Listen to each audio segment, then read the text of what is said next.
할렐루야. 예, 하나님 우리 가운데 거하십니다. 하나님 우리 가운데 역사하십니다. 내 이름으로 두세 사람이 모인 곳에도 주님께서 함께 하신다 그랬어요. 우리 가운데 성령님 운행하고 계십니다. 그 주님을 더 깊이 누리시고 더 주님과 동행하며 찬양하고 예배하고 기도하는 저와 여러분 되기를 원합니다. 사도 바울은 디모데후서 3장 4절 말씀을 통해서 말세의 특징들을 쭉 나열했는데 그 중에 하나가 뭐냐 하면 조급함이라고 설명하고 있어요. 조급함. 그래서 그런지 많은 사람들이요, 쫓기듯 살아갑니다. 뭔가 쫓기는 것 같고요, 뭔가 가만히 있으면 좀 이렇게 뒤처지는 것 같고, 조급함 속에 살아가요. 컵라면에 물을 붓고도 채 3분을 못 기다려서 그 딱딱한 굳은 면을 젓가락으로 휘젓는 것이 우리들 아닙니까? 기다리지 못하고 뒤처지는 것을 싫어하고 참지 못하고, 사실 이것들은요 2세대 많은 사람들의 모습입니다. 그런데 이러한 시간적인 것에 대한 조급함보다 더 심각한 것이 무엇이냐면 바로 감정적인 조급함이에요. 감정의 선이 아주 격하게 움직입니다. 한순간에 기분이 너무 좋아서 막 업됐다가 갑자기 누가 한마디 하면 그 말에 확 다운돼서 땅 밑으로 기어들어가요. 우울하고 슬프고 외롭고, 마냥 기분이 좋다가도 갑자기 한 소리에 그냥 화를 참지 못해 분을 확 냅니다. 그렇습니다. 여러분, 이 세대는요 조급함이 우리를 뒤흔드는 세대예요. 우리의 환경뿐 아니라 우리의 마음과 감정까지 조급함이 마구마구 흔들려고 하고 있습니다. 그래서 참고 인내하고 기다린다라는 것은 이 세대는 참 힘든 덕목이 되어버렸습니다. 그런데 여러분, 우리 하나님은요 조급함의 하나님이 아니라 기다림의 하나님이십니다. 하나님은 기다리시는 분이에요. 우리와 하나님의 관계 가운데서 여러분, 이 기다림이라는 시간이 존재한다는 것은요 너무도 중요한 신앙의 원리입니다. 아니, 기다림의 시간이 존재할 수밖에 없어요. 왜 그렇습니까? 생각해 보십시오. 전능하신, 천지를 창조하신 하나님이 아무것도 아닌 피조물인 우리와 함께 걸어가신단 말이에요. 그렇죠? 하나님은 우리와 함께 하시잖아요. 그러니 어떻습니까? 하나님은 내 걸음에 맞춰 발걸음을 멈춰 기다리셔야 해요. 그래서 하나님이 기다리십니다. 만약에 하나님의 성품대로 막 하면요 남을 자 한 명도 없어요. 또 어떻습니까? 우리들은요 때로는 막 달려가고 싶어도 우리 하나님이 여기서 잠시 기다려라 하시면요 벗어나지 말고 그곳에서 기다려야 합니다. 때로는 답답하고 때로는 속이 상해도요 잠깐 기다려라 그러면 기다려야 돼요. 마치 광야를 갈 때 구름기둥이 위로 올라가야 백성이 떠나는데 그대로 성막에 있으면 한 달, 두 달, 1년도 있었던 것처럼 사람들은 대부분 그렇습니다. 하나님께서는 늘 가라 라고 말씀하실 것 같은 거죠. 그런데 하나님은 오히려 여기서 기다려라 라는 말씀을 종종 하십니다. 한번 성경을 찾아볼까요? 우리 사도행전 1장 4절 보면은 제가 읽어드리겠습니다. 이렇게 기록되어 있습니다. 사도와 같이 모이사 저희에게 분부하여 가라스 때 예루살렘을 떠나지 말고 내게 들은 바 아버지의 약속하신 것을 기다리라 라고 말했어요. 무엇이죠? 성령이 임하기 전에도요 그들에게 조건이 있었는데 뭐냐면 기다려라, 믿고 기다려라, 떠나지 말고 그곳에서 성령이 임할 때까지 기다려라 라고 말씀하셨어요. 유다서 1장 21절에는요 하나님의 사랑 안에서 자기를 지키며 영생에 이르도록 우리 주 예수 그리스도의 긍휼을 기다리라 라고 되어 있어요. 영생에 이르도록 주님의 긍휼을 기다리라. 이것뿐만이 아닙니다. 시편 37편 7절 말씀에는 이렇게 기록되어 있습니다. 여호와 앞에 잠잠하고 참아 기다리라. 자기 길이 형통하며 악한 꾀를 이루는 자를 인하여 불평하여 말지어다. 심지어는 어떤 사람이요? 아니 그냥 악한 꾀를 이루는 사람, 이 꾀가 그냥 봐주고 넘어갈 만한 꾀가 아니라 아주 악한 일을 이루는 그런 머리를 막 굴리는 사람이 있다고 쳐도 여호와 앞에서 잠잠하고 참아 기다리라는 거예요. 그 상황에서도 너는 여기 기다려. 그래, 그래도 기다리고 있어. 하나님 말씀하시는 거예요. 잠언 20장 20절, 너는 악을 갚겠다 말하지 말고 여호와를 기다리라. 그가 너를 구원하시리라. 악으로 막 나를 막 해하려는 사람이 있어도요, 하나님이 어떻게 하라 말씀하신다고요? 기다려. 내가 구원할 거야. 기다려. 라고 말씀하세요. 사실 성경에는요, 이 기다림과 관련된 말씀이 아주 많습니다. 그런데 하나님은 왜 이렇게 기다리라고 말씀하실까요? 우리 세 가지 정도만 기다림에 관한 걸 좀 나누려고 합니다. 첫 번째는 이것입니다. 우리는요, 기다림을 통해서 하나님을 만납니다. 기다림을 통해서 하나님을 만나요. 하나님을 만나기 위해 기다림의 시간을 갖는 것은요, 가장 기본적인 원리예요. 겸손함으로 그를 맞을 준비를 하는 것입니다. 다윗은 시편 40편 1절을 통해서 이렇게 말합니다. 내가 여호와를 기다리고 기다렸더니 귀를 기울이사 나의 부르짖음을 들으셨도다. 기다리고 기다렸더니, 주님, 내가 주님을 기다립니다. 주님, 기다립니다. 기다리는 가운데 하나님은 임재하세요. 기다리는 가운데 우리의 응답하십니다. 제자들은 아까 얘기했지만 성령의 임재를 위해서 지시한 곳을 떠나지 말고 기다려야 했습니다. 여러분, 아브라함과 모세와 요셉, 이 사람들 다 생각해 보세요. 기다림의 훈련들 받았던 사람이에요. 아브라함은 100세가 될 때까지 아들이 없었잖아요. 하나님이 기다린 훈련을 계속 하십니다. 이스마엘이나 다른 아들을 막 생각했지만 사실 하나님은 기다리길 원했어요. 기다림의 훈련이었어요. 모세도 어땠습니까? 젊었을 때 자기의 혈기로 사실 그가 이스라엘 백성을 구원할 마음이 있었어요. 그래서 애굽 사람도 쳐 죽였잖아요. 근데 기다려야 했어요. 광야에서 40년을 기다려서 80세가 되었을 때야 하나님에게 부름을 받습니다. 요셉은 말할 것도 없죠. 그는 정말 오랜 시간을 억울함과 답답함과 감옥과 그래도 소망을 갖고 하나님을 기다렸어요. 하나님은 이렇게 기다리게 하시는 분이십니다. 기다림 없이는요, 하나님을 만날 수도 없고 복을 누릴 수도 없어요. 그래서 우리는 하나님을 기다릴 수 있어야 돼요. 자, 두 번째, 날 향한 하나님의 기다림은 은혜를 베풀기 위함이며 일어서심은 긍휼을 베풀기 위함입니다. 아까 읽었었죠. 우리 이사야 30장 18절 오늘 본문 말씀 보니까, 그러나 여호와께서 기다리시나니 이는 너희에게 은혜를 베풀려 하시며 일어나시리니 이는 너희를 긍휼히 여기려 하심이라 라고 기록되어 있습니다. 저는요, 이 말씀이 참 마음에 와닿았어요. 왜냐하면 이 말씀이 딱 하나님의 모습을 떠오르게 해주잖아요. 하나님의 모습이 머릿속에서 딱 기다려지잖아요. 그래서 지난주에는 신방을 다니면서도 병원에 가서도 이 말씀만 증거했어요. 하나님은 기다리시는 분이십니다. 왜? 은혜 베풀기 위해서. 하나님은 일어서십니다. 왜? 긍휼을 베풀기 위해서. 여러분, 이 하나님을 그대로 묵상하기 원합니다. 정말 말씀이요, 참 귀해요. 그냥 말씀이 내 머리로 그래 하나님 이런 분이지가 아니라 말씀 그대로를 내가 바라보고 말씀 그대로 하나님께 나아가면요, 정말 말씀 그대로 하나님은 나에게 은혜를 베풀어 주세요. 이게 정말 놀라운 비결이에요. 그래서 이 말씀을 보면요, 진짜 그리스도 아니 우리 주 하나님을 떠올려야 돼요. 그래, 하나님이 지금 기다리고 계시구나. 내게 은혜를 베풀어 주려고. 그래, 내가 기다리고 있다. 너에게 크게 은혜 줄게. 하나님이 기다리는 분이에요. 또 어떠신다고요? 일어나십니다. 자리에서. 왜? 긍휼을 베풀려고. 그래, 힘들었지. 그래, 마음 아팠지. 그래, 고생 많았지. 이제는 내가 너 위로해줄게. 내가 너 긍휼히 여길게. 하나님은요, 자리에서 벌떡 일어나시는 분이에요.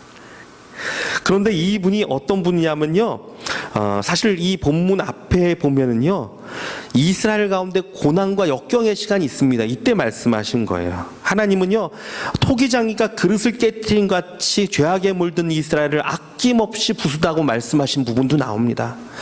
성벽이 무너져 내리고 소망했던 모든 것이 무너져 내리는 참담한 현실 가운데 사람들의 마음은 더 막 조급해졌을 것입니다. 근데 15절 말씀을 보면요, 우리 30장 15절 말씀 같이 읽어볼까요? 같이 읽겠습니다. 30장 15절 시작. 주 여호와 이스라엘의 거룩하신 이가 이같이 말씀하시되 너희가 돌이켜 조용히 있어야 구원을 얻을 것이요 잠잠하고 신뢰하여야 힘을 얻을 것이거늘 너희가 원하지 아니하고. 예, 하나님의 말씀은 이거예요. 너희가 구원을 얻으려면 잠잠하고 신뢰해야 된다. 조용히 그 구원을 바라봐야 된다. 여러분, 이게 참 우리 가운데 중요해요. 예. 우리의 삶 가운데 하나님의 도우심을 간구하잖아요. 그러면 조급함을 버려야 돼요. 잠잠히 여호와 하나님을 신뢰하고 조용히 그분의 구원을 소망해야 돼요. 그래야 역사하십니다. 그런데 사람들은 어떻게 했냐면요, 16절 읽어보겠습니다. 바로 이어지는 16절 시작. 이르기를 아니라 우리가 말 타고 도망하리라 하였으므로 너희가 도망할 것이요 또 이르기를 우리가 빠른 짐승을 타리라 하였으므로 너희를 쫓는 자들이 빠르리니. 여러분, 우리가 어떤 말을 조심해야 하냐면요, 아니라 이 말씀을 조심해야 돼요. 하나님 말씀이 있는데 아니라 무엇입니까? 아니야, 이제 더 이상 못 참겠어. 아니야, 나도 더 이상 가만히 안 있을 거야. 아니야, 이젠 정말 끝장을 내야지. 아니야, 얼마나 더 기다리라고. 여러분, 우리 가운데 이 생각이 막 들어와요. 그래서 뭔가 내가 막 여기 나온 대로 빠른 말을 타고 달리는 것처럼 내가 뭔가를 해야 될 것 같고요, 내가 가만히 있으면 아무 일도 안 벌어질 것 같고, 내가 뭔가를 해야만 될 것 같고, 내가 막 그냥 걱정하고 근심하고, 내가 뭔가 막 사람을 찾아다니고 내가 막 이래야 될 것 같아요. 근데 하나님 말씀하십니다. 그러지 말아라. 잠잠해라. 하나님을 바라봐라. 하나님의 구원은 기다림, 인내에서부터 시작됩니다. 그래서 아까 나왔던 18절 말씀이죠. 그러나 여호와께서 기다리시나니 이는 너희에게 은혜를 베풀려 하시며 일어나시리니 이는 너희를 긍휼히 여기려 하심이라. 그를 기다리는 자마다 복이 있도다. 마지막은 이렇게 되어 있죠. 그를 기다리는 자마다 복이 있도다. 예, 여호와 하나님을 기다리는 자에게 하나님은 그 은혜를 베풀어 주세요. 그 자리에서 우리에게 은혜를 베풀어 주시고 일어나서 긍휼을 베풀어 주시는 분이십니다. 야고보서 5장 11절은 또한 이렇게 나와 있습니다. 보라, 인내하는 자를 우리가 복되다 하나니 너희가 욥의 인내를 들었고 주께서 주신 결말을 보았거니와 주는 가장 자비하시고 긍휼히 여기는 이시니라. 아멘. 얼마나 참 귀한 말씀입니까? 욥의 결말을 보았지 않냐. 우리 하나님은 가장 자비하시고 긍휼히 여기시는 분이시다. 잠잠히 기다리라는 거예요. 그럼 여호와의 구원을 맛보게 된다는 것입니다. 자, 세 번째, 기다림은 사랑의 증거입니다. 예. 잠잠히 내 인생에서 여호와를 기다리고 소망하십시오. 기다림이 사랑이에요, 여러분. 고린도전서 13장은 여러분 잘 아시죠? 무슨 장입니까? 우리가 잘 아는 사랑장이죠. 그래서 사랑에 대한 정의들이 쭉 나열이 되어 있습니다. 그런데 이 사랑에 대한 정의 중에 가장 많이 반복되고 가장 앞뒤에 쌓여 있는 말이 바로 기다림이에요. 그래서 13장 4절은 이렇게 시작하죠. 사랑은 오래 참고로 시작합니다. 오래 참는다. 사랑이 무엇입니까? 오래 참는 거야. 그리고 7절까지 쭉 나오죠. 사랑은 오래 참고 오니하며 투기하는 자가 되지 않으며 자랑하지 아니하며 교만하지 않으며 쭉 나오죠. 그 다음에 마지막에 뭐로 끝나냐면요, 모든 것을 참으며 모든 것을 믿으며 모든 것을 바라며 모든 것을 견디느니라 라고 끝나요. 자, 보세요. 모든 것을 참으며, 또 나왔죠. 앞에 사랑은 오래 참고 온데 모든 것을 참으며 모든 것을 믿으며 끝까지 믿는 거예요. 모든 것을 바라며 끝까지 소망합니다. 모든 것을 견디느니라. 끝까지 있네요. 기다림이에요, 기다림. 여러분, 그래서 하나님의 사랑을 한마디로 표현하면 기다림이에요. 이것을 누가 잘 표현한 줄 아십니까? 우리 예수님이에요. 예수님은 아버지를 너무나 잘 알잖아요. 그래서 우리들에게 예수님을 소개할 때 누구를 이야기했습니까? 탕자와 아버지. 그렇죠? 이 아버지의 모습이 하나님의 모습입니다. 아버지가 아들을 사랑하는데 어떻게 사랑합니까? 아직도 상거가 먼데 그냥 기다리는 거예요. 언제 올지도 모르는데 사랑이에요, 사랑. 포기하지 않아요. 그냥 올 때를 기다립니다. 그리고 오니까 막 뛰어나가서 그를 안아주죠. 사랑의 하나님은요, 기다리시는 분이에요. 우리를 인내하고 기다리십니다. 예수님도 어떤 분이십니까? 포도나무에 도끼가 있어요. 사실은 열매 맺지 못하는 나무는 찍어버려야 돼요. 한 해만 더 참으소서, 한 해만 더 참으소서. 기다리시는 아버지의 마음. 여러분, 그래서 사랑은 기다리는 거예요. 마찬가지로 우리도 어떻습니까? 하나님을 사랑한다는 것은요, 하나님을 기다릴 수 있어야 돼요. 왜 그렇습니까? 내가 사랑하는 분이 내게 말씀하셨으니까, 얘야, 여기 조금만 기다려라. 조금만 기다려라. 그러면 사랑하는 분 말씀 믿고 기다려야죠. 그런데 여러분, 한번 생각해 보십시오. 우리가 자녀들을 키우잖아요. 자녀들을 키우면 어떤 때 주로 이런 말 합니까? 조금만 기다려. 어떤 때 이야기하죠? 얘야, 조금만 기다려. 아빠가 맛있는 거 사가져 올게. 여기 조금만 기다려. 야, 조금만 기다려. 엄마가 맛있는 밥 해주니까 거의 다 됐어. 조금만 기다려. 보통 무엇이죠? 보통은요, 기다리라고 말할 때 더 좋은 걸 주기 위해서 기다려야 할 때가 많습니다. 하나님도 마찬가지. 하나님은요, 가장 좋은 때를 알고 계세요.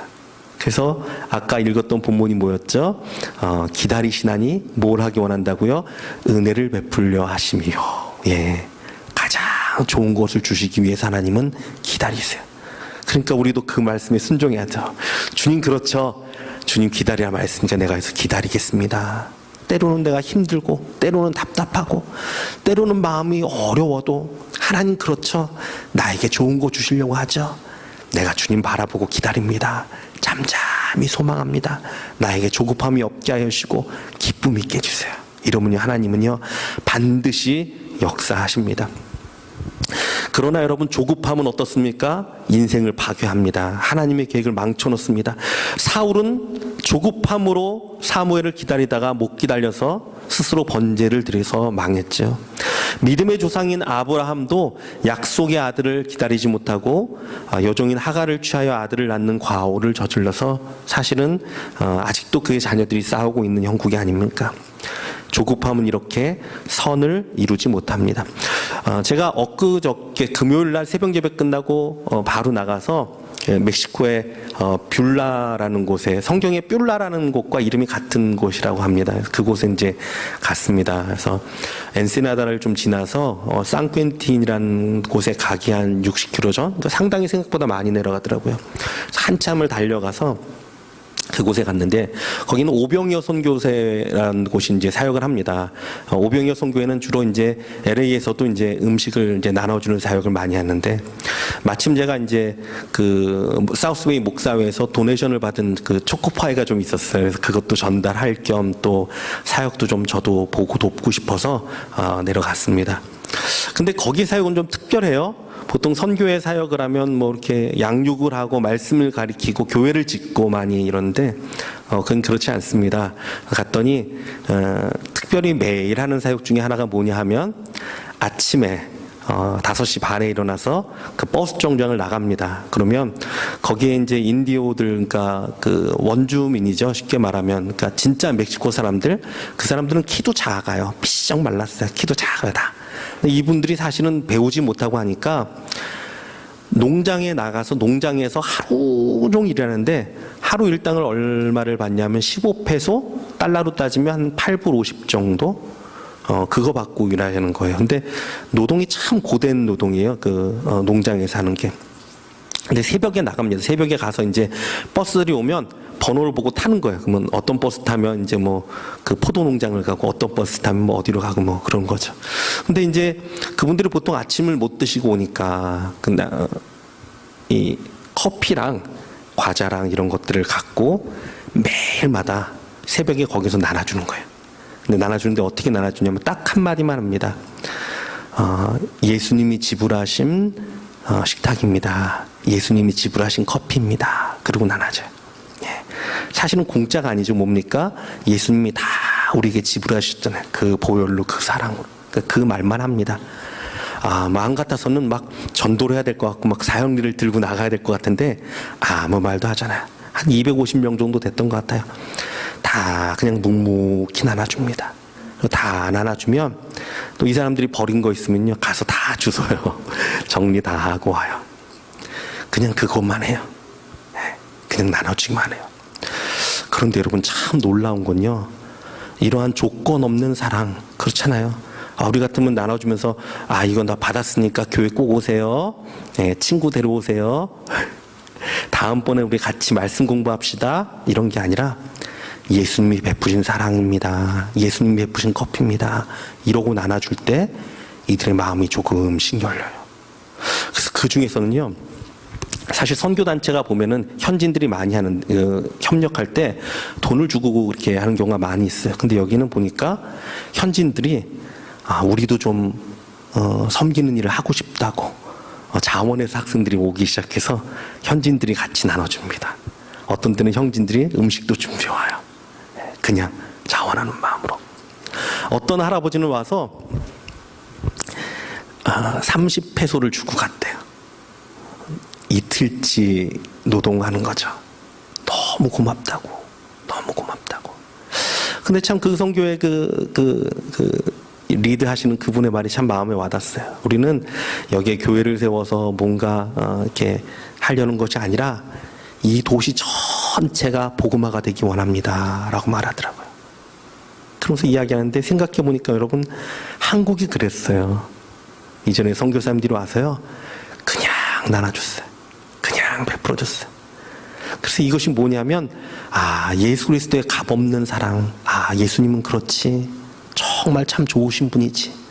우리한테 어떤 목적이 없이 그냥 베푸시는 분이지. 그분을 떠올리게 하잖아요. 참 귀한 사역이다 생각이 들었어요. 그곳에 진짜 사람들 마음 가운데 예수님에 대한 사랑이 들어가고 하나님의 형상이 들어가는 참 귀한 일이다 싶었어요. 사랑하는 성도 여러분, 그래요. 하나님은요 값없이 베풀어 주시고 값없이 역사하시는데 우리는 스스로가 조건을 만들어 달고 스스로가 조건을 생각하고 나는 자격 없는 사람이다, 나는 아무런 자격이 없다 생각하고요, 스스로가 막 계획을 짜서 낙심하고 좌절하고. 여러분 그러지 마세요. 하나님은요 그냥 베풀어 주시고 그냥 사랑하시고 그냥 은혜 주시고, 언제까지? 우리가 완전히 그 사랑에 녹아 변화될 때까지 하나님은 기다리시는 분이에요. 여러분, 우리도 주님을 소망하며 기다릴 수 있기를 원합니다. 하나님, 우리 가정을 향한 하나님의 뜻 반드시 나타날 것입니다. 내가 잠잠히 기다리며 소망합니다. 하나님, 이 땅을 향한, 이 지역을 향한, 우리 교회를 향한 하나님의 뜻 반드시 나타날 것입니다. 내가 잠잠히 소망하며 기다립니다. 하나님, 부족한 나 참 주님 보시기에도 모자라죠. 그렇지만 하나님의 역사가 나에게 일어날 것입니다. 나도 기다리며 주님과 함께 한 걸음씩 나아가겠습니다. 여러분 고백하고 우리도 주님의 기다림과 함께 동참할 수 있는 자들 되기를 주님의 이름으로 축원합니다.